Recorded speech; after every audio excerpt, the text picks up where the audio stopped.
in game M&A. And what I thought we'd do here today is have a little bit of a discussion with Jan BECKERS. Jan is a buyer of game companies or various platforms and game companies. I'm going to have him give us an idea of what he does and what the company does and what his acquisition strategies are. So, Jan, welcome. Thank you very much for doing this. Why don't you give us a little bit of background on your company and what you do? Yeah, thank you, Jin. First, a few words on myself. I'm Jan BECKERS, 30 years old, a serial entrepreneur, started 6 companies, with the last one being Hitfox. And Hitfox is a game distribution group. That means we are one holding company. We have currently 3 portfolio companies, all acquiring users for mobile and online games. And we currently work with about 160 game publishers and are present in Europe, in the US, and in Asia. All right, good. So you've been busy acquiring companies. What's your strategy in terms of acquiring new companies? What kind of companies, and what's your strategy in Actually, so far I've acquired 2 companies. Yeah. One was with my previous company, SponsorPay, and then with Hitfox we acquired 1 company, and we were looking for finding an opportunity that gave us a certain platform. So we acquired in 2012, we acquired Etu Games, but on the other side we saw the team that was then in the company. They had brought the company on a certain level, but they were not the right ones and they didn't have the right structures and ownership in place to in the end bring it to the next level. And this is in the end what we are looking for, to look for opportunities that are attractive on a certain level, and then where we can bring it to the next level based on bringing in our management and bringing in the 160 game publisher relations we currently have. And so that could be companies in the game advertising space, especially if they allow us to get to a new region faster than we could do it our own, or that could be any other network or platform companies that basically leverage the relations we already have. But we wouldn't invest in developers or publishers themselves. When you make an investment, what are some of the red flags that go up? Yeah, I'm sure you look at a lot of companies and you don't acquire them all. What are some of the red flags that you see in some of the companies that you may not want to acquire? What can we share with the audience of things not to do? Actually, in the end, so out of the 3 companies we have right now, only one was an acquisition. So more natural for us is to build companies ourselves. Mm-hmm. And so when we build companies ourselves, we look first mostly for the level of talent that we can bring into the company. And basically, if we are looking to buy companies and we would just see there is talent that doesn't have the level we are typically looking, then we would be only buying if we think our management, which we have within the group, could get into the company and then in the end make sure we can replace the missing management in the company. And I would say so. This is that's a very interesting model, different from some of the acquisitions I've seen where they're looking for that talent. And they need that talent to grow their business, or that technology, or both. I think that's the reason why most acquisitions fail. So basically, typically when there is an entrepreneur that builds up a company and is at a certain point, he's willing to sell the company, often cases because he just wants to do something new. And if then a big acquirer comes and buys the company for the talent, what you can usually see, especially if there is not a proper vesting and non-compete in place, that then immediately or very soon after the company got bought, all the top talent leaves the company. And in the end, the acquirer doesn't really get what they want. Yeah. And so if we look at an acquisition opportunity, we would either make sure it's very clear that the team, if it's good, stays, or that we just prepare, we bring in our team, our management ourselves. So you're planning ahead of time for that integration? You make it very clear to the company you're acquiring or building? So we are very outspoken in regard to that. So when we acquired Etu Games, for example, we just let them know that our management would be adding to their management from day one, and this was also what they were looking for. But typically, I don't see that outspokenness in the market all the time. Okay, yeah. It's interesting that even if there's a clear plan for integration, sometimes it just doesn't work unless it's clearly spelled out beforehand, which is what I spoke to before. Yeah. Okay, what other words of wisdom can you share with the audience in terms of them preparing their company or looking out for things that buyers are looking for as a buyer? In the end, I would always, you mentioned in your presentation, be preparing from day one to sell the company. I think on one hand, this is right. You should always have in mind what creates value if we sell.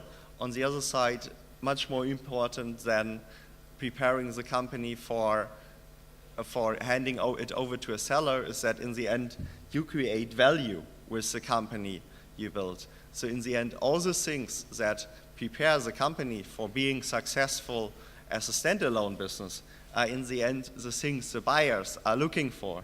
So just by building businesses that are sustainable and that create value in the long term, that would be the way of basically preparing yourself for an acquisition in the end. And so I think this is what acquirers are looking for. Good, yeah, good advice. So how much due diligence did you go through after you had identified that one?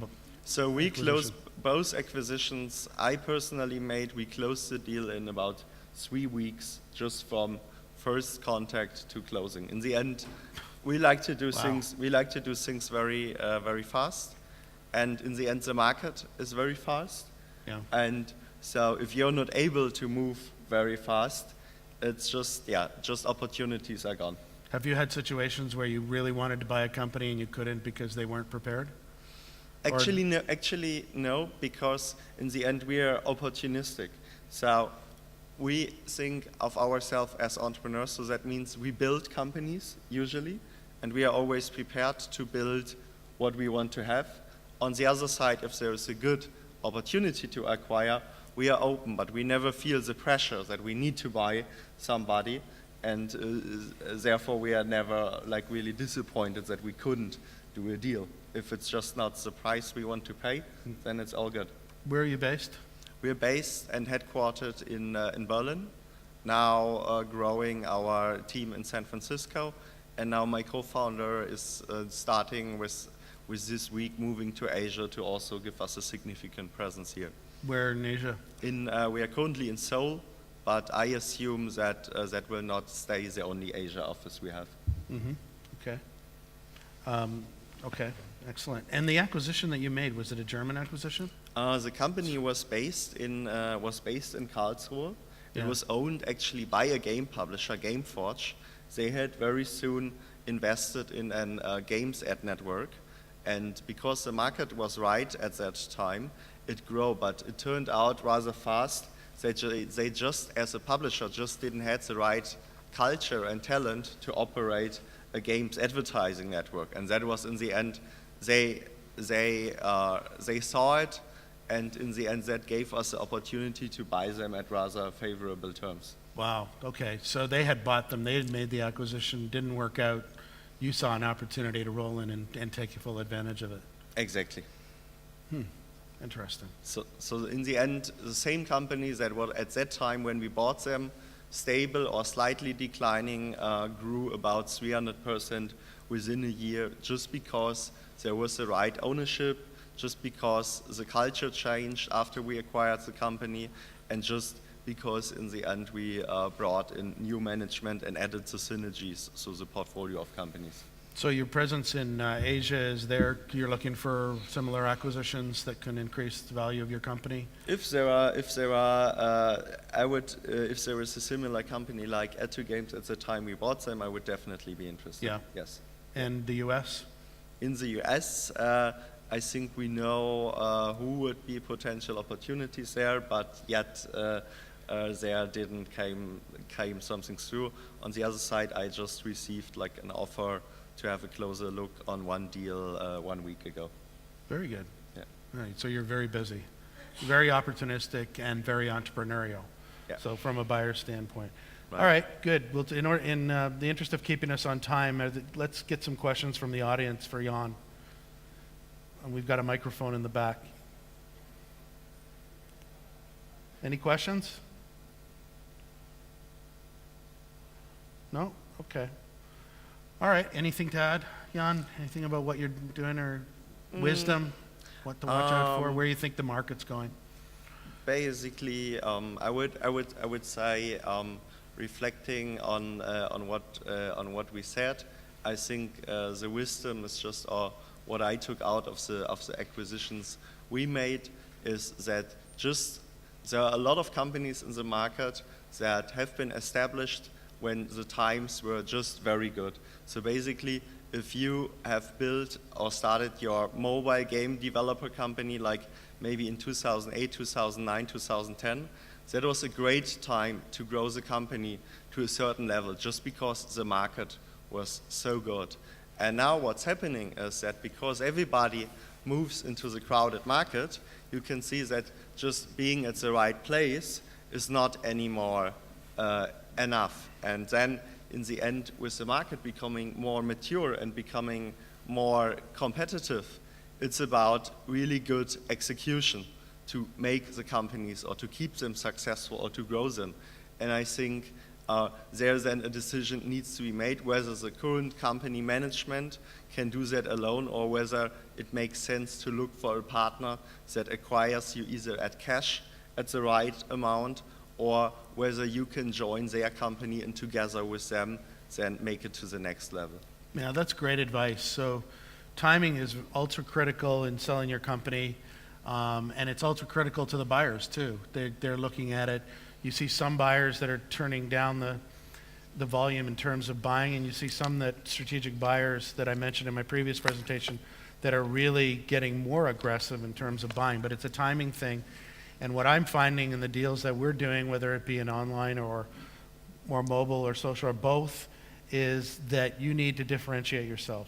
It's not just that you're a mobile game developer, it's what you're doing differently or what you're doing differently online that would be of great value to buyers out there. I think that's what you're saying, right? Yeah. Differentiation that's right. is really critical. I think being focused on a very specific vertical becomes more important.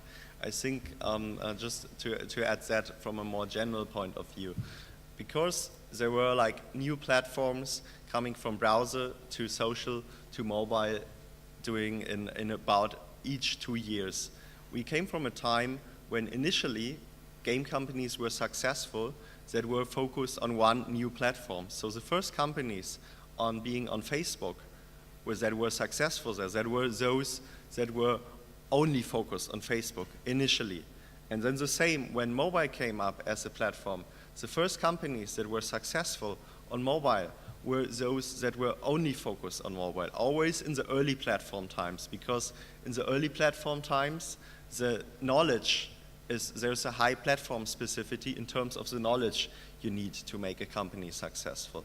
But now, where we have 3 digital platforms, if we look at Facebook or social, if we look at the web and mobile, and all those platforms become more mature, basically the platform knowledge becomes more of a commodity, and then it's more about being focused on just one specific vertical and making then great games that go through all platforms, such as King.com is currently doing, being focused on casual games, but then being very good in connecting all the platforms that are out there. Yeah, that's good advice. What we're seeing the most value in is companies that have that focus. If you're doing a lot of things in different platforms or different verticals, whatever the case may be, that may diminish your value. So focus is critical. All right, I think we have a question over here, and then we.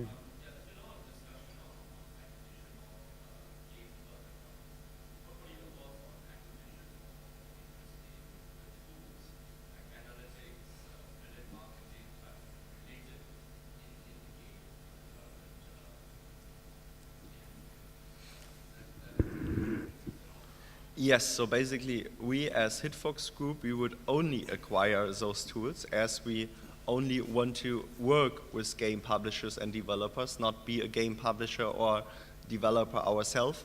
And I think, at least from our point of view, those tools sometimes have the advantage that you can better calculate the value of what you're buying because you don't have that blockbuster effect of just the next blockbuster, but where it's unsure if a company can repeat that, a developer for the second or the third or the fourth time. And so from our point of view, that's one of the reasons why we say at Hitfox we have the DNA to create the companies that provide the tools for game developers, but we don't have the company DNA to, and we don't want to be a game publisher or game developer ourselves. And so I see a lot of interest in that market, and we are part of that interest which is there. Yeah, as far as acquisitions are concerned, we see a continuing real value in studios that are providing something unique in terms of content and technology for online and mobile. But I also see the other side of it will continue. At one point, they're the acquirers out there are going to have enough content developers. They're going to have enough, in 2014, they're going to say, I've got enough, I need something else. And they're going to be getting more sophisticated in terms of the tools and the analytic and all of that to measure their performance. And we're seeing tremendous value in that, and it's increasing as every week and every day. Things like customer retention, customer acquisition, customer loyalty, customer incentives, tying physical brands to virtual brands and the technology to do that, and measuring it properly. Very, very important. So those technologies are very, very valuable and will continue to be very valuable. But at some point there will be a saturation of that technology, and the main companies will buy them up and supply them and be the standard for those supplying of those analytics. So yeah, good questions. Any other question? Okay, we're going to break again. There's going to be lunch. They're getting ready for having lunch in here. So please grab lunch and then come to the show and sell here. You'll be able to vote all day in the big room across the hallway. Please do so. And don't forget the party here from 5 to 6. And then the main party tonight at 8 o'clock down in town, just a few minutes away from here. Thank you very much.